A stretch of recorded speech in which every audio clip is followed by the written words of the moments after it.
Praise the Lord. தேவனுக்கு மகிமை உண்டாவதாக. ஆண்டவரும் இரட்சகருமாய் இருக்கிற இயேசு கிறிஸ்துவின் இணையற்ற நாமத்தினாலே இந்த கால வேளையில் உங்கள் யாவரையும் நான் வாழ்த்துகிறேன். இந்த நாளுக்கான தேவனுடைய வார்த்தை சங்கீதம் 119 அதிகாரம் 116 வசனம். நான் பிழைத்திருப்பதற்கு உமது வார்த்தையின்படி என்னை ஆதரித்தருளும். என் நம்பிக்கை விருதாவாக போக என்னை வெட்கத்திற்கு உட்படுத்தாதையும். எனக்கு அன்பானவர்களே, தாவீது சொல்லும் வார்த்தையை கவனியுங்கள். ஆண்டவரே, உம்முடைய வார்த்தையின்படி என்னை ஆதரித்தருள். சங்கீதக்காரன் தன்னுடைய வாழ்க்கையில் கடந்து வந்ததான எல்லா நிலைகளையும் கர்த்தருடைய வார்த்தை தன்னை தாங்க வேண்டும் என்று ஜெபிக்கிறான். இந்த வசனத்தை நீங்கள் கவனிக்கும்போது 3 காரியங்களை நமக்கு இது வெளிப்படுத்துகிறது. ஒன்று, உமது வார்த்தைக்கு ஏற்ப என்னை என்ன செய்தருளும், என்னை ஆதரித்தருளும். மனிதர்களை அல்ல, சூழ்நிலைகளை அல்ல, தன் அனுபவங்களை அல்ல, தேவனுடைய வார்த்தையை தனக்கு அவன் ஆதாரமாக கொள்ளுகிறான். எனக்கு அன்பானவர்களே, நம்முடைய வாழ்க்கையில் பல நேரங்களில் நாம் தாங்கப்பட வேண்டிய நிலையில் இருப்போம். சில நேரத்தில் மனச்சோர்வுகள் கடந்து வரலாம். நீண்ட காலமாக காரியத்திற்கு காத்திருக்கலாம். ஜெபத்திற்கு பதில் தாமதமாகும் போது, மனிதர்களின் ஏமாற்றத்தை சந்திக்கும் போது, யாராவது நமக்கு தாங்க மாட்டாங்களா அப்படிங்கிற எதிர்பார்ப்பு இருக்கும் பாருங்க. நான் சொல்லுவேன், இந்த நேரங்களில் தேவன்தான் நம்மை தாங்க வேண்டும். அவருடைய வார்த்தையின் மூலமே பிரைஸ் எல்லாம் தாங்குவதற்கு நாம் இடம் கொடுக்க வேண்டும். அவர் சொல்றான், என்னை தாங்கும். அதாவது, நான் விழும் நிலையில் இருக்கிறேன், நீர் என்னை பிடித்து நிறுத்தும் என்று சொல்லுகிறார்.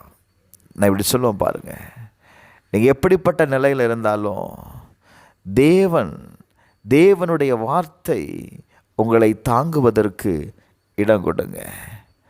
2வது வார்த்தை சொல்லுகிறான், நான் பிழைத்திருப்பேன். எங்க யோவான் 6:63 அவருடைய வசனம் நமக்கு ஆவியாயும் ஜீவனுமாயும் இருக்கிறது. அவருடைய வார்த்தை தாங்கும்போது நீங்கள் சோர்ந்து போன பகுதி உயிர் தெழுகிறது.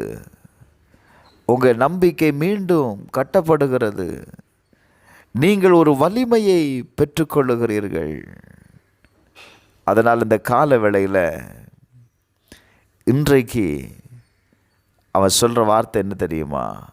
என் நம்பிக்கை விருதாமாக போக என்னை வெட்கத்திற்கு உட்படுத்தாதையும். ஆண்டவரே, நான் உம்மை நம்புகிறேன். ஒரு தைரியமான ஒரு ஜெபத்தை காண்பிக்கிறது.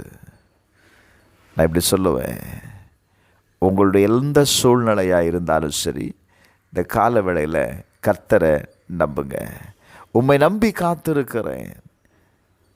பிரைஸ் எல்லாம். இந்த நம்பிக்கையின்படி என்னை அவமானப்படுத்தாதீங்க, என்னை வெட்கப்படுத்தாதீங்க ஆண்டவரே. இன்னைக்கு அநேக நேரத்தில் நான் இப்படிப்பட்ட சூழ்நிலை இருக்கும்போது இந்த உலகம் என்னை பார்த்து கேட்கும், உன் தேவன் எங்கே? இத்தனை நாள் ஜெபித்தும் என்ன நடந்தது என்று கேட்பாங்க. பிரைஸ் எல்லாம். ஆனால் நான் சொல்லுவேன், தேவன் ஒருபோதும் தம்மை நம்புகிறவர்களை அவர் வெட்கப்பட அனுமதிக்க மாட்டார். விசுவாசிக்கிறீங்களா? ரோமர் 10:11 சொல்லுது, அவரை நம்புகிறவன் எவனும் வெட்கப்படுவதில்லை. நான் சொல்லுவேன், இந்த கால வேளையில் கர்த்தருடைய வார்த்தைக்கு முக்கியத்துவத்தை கொடுங்க. உங்களுடைய நடைமுறை வாழ்க்கையில் ஒரு வசனத்தையாவது பிடித்து கொள்ளுங்க. அந்த வசனத்தை வைத்து ஜெபம் பண்ணுங்க. சூழ்நிலைகள் மாறாவிட்டாலும் வார்த்தையில் நிலைத்திருக்க கற்றுக்கொள்ளுங்க. அந்த வார்த்தை உங்களை தாங்கும்படி ஜெபம் பண்ணுங்க. கட்டாயம் கர்த்தர் பெரிய காரியங்களை செய்வார். ஜெபிப்போமா?